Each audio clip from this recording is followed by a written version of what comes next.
Turongeye turabasuhuje inshuti bavandimwe bakunzi ba NZIZA Business Group Limited. Reka twizere ko mukomeje kugubwa neza aho muherereye hirya no hino ku isi nk'uko duhora tubibifuriza. Iyi rero ni company yanyu ibagezaho imitungo itimukanwa nk'uko duhora tubibabwira, yaba igurishwa, ikodeshwa, ndetse tukabasha no kuyimanaginga, tukabafasha kuyibyaza umusaruro igihe cyose mubikenereye.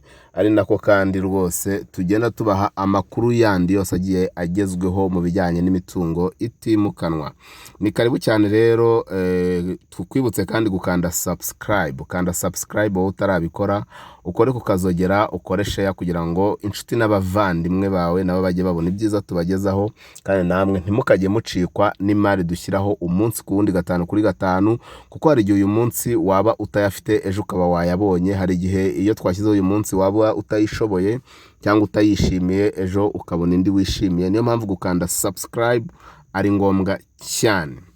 Nkuko rero muri kubibona ku mashusho mwabibonye tugitangira no ku screen yanyu yuko iyi nzu yo ikodeshwa. Iyi nzu yo irakodeshwa, ntabwo igurishwa, ikaba ikodeshwa kandi amafaranga atari menshi cyane, ko ari inzu nziza y'igitangaza. Ni inzu y'akataraboneka. Iyi nzu ikaba iri hano mu mujyi wa Kigali rwagati mu karere ka Kicukiro, gakunzwe cyane n'abatari bakeya kubera ubwiza bwako n'ubwiza bw'amakaritsiye yaho. Iyi nzu ikaba iri Kicukiro hano i Nyanza. Iri Kicukiro i Nyanza, cyangwa se muri side yo munsi ya Nobreza Hotel. Ni ukuvuga ngo uyijyaho ushobora gukatira munsi ya Nobreza Hotel cyangwa se ukamanukira hino gatoya ya gare ya Nyanza.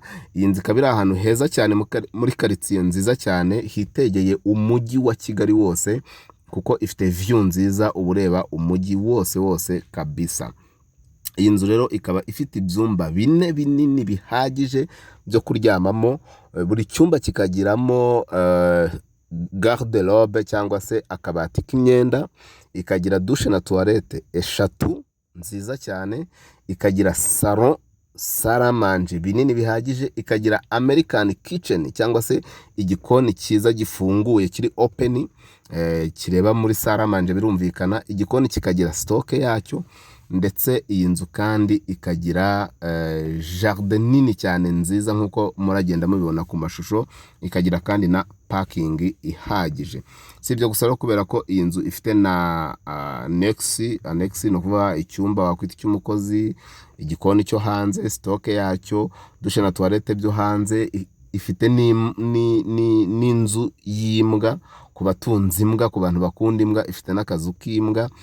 Si ibyo gusa, kubera yuko iyi nzu ifite na balançoire muri jardin ku bafite abana bakiri batoya, ariko balançoire si zikiri iz'abana gusa, kuko n'abakuru n'ababyeyi bazijyaho mu rwego rwo kwishimisha. Iyi nzu rero ikaba ikodeshwa amafaranga atari menshi mu by'ukuri ugereranyije n'agaciro kayo n'ubwiza bwayo.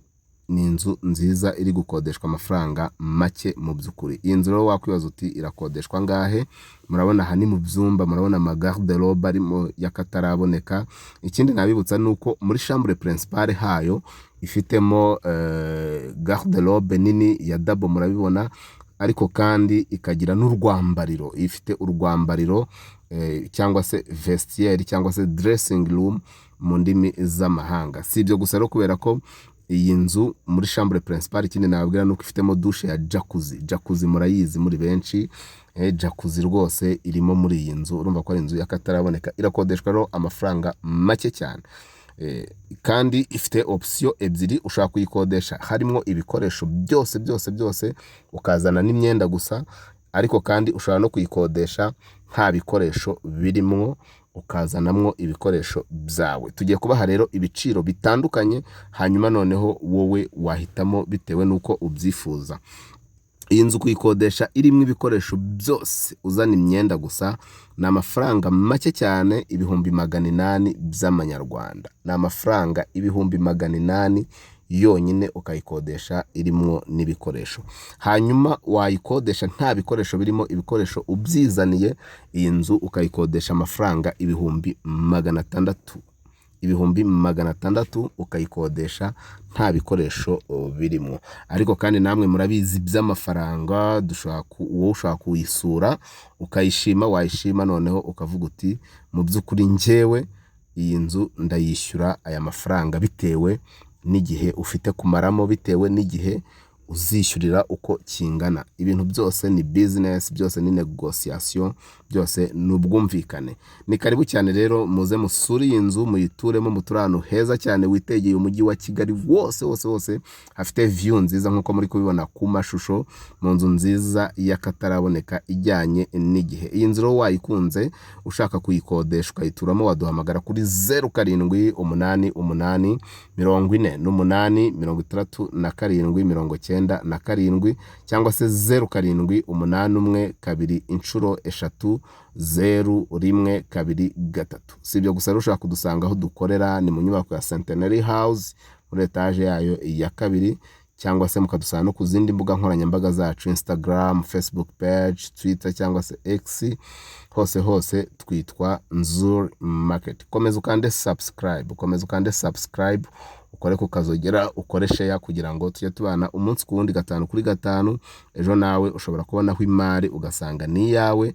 Niyo mpamvu ukanda subscribe ari ingenzi kugira ngo imari zose zizajya zijyaho ujye ubasha kuzibona, hanyuma noneho uduhamagara utubwira uti niyi nashakaga, niyi nayo nararindiriye. Ni karibu cyane rero, turabakunda cyane. Iwacu muri NZIZA Business Group Limited, umukiriya n'umwami, tubahaye ikaze. Ciao.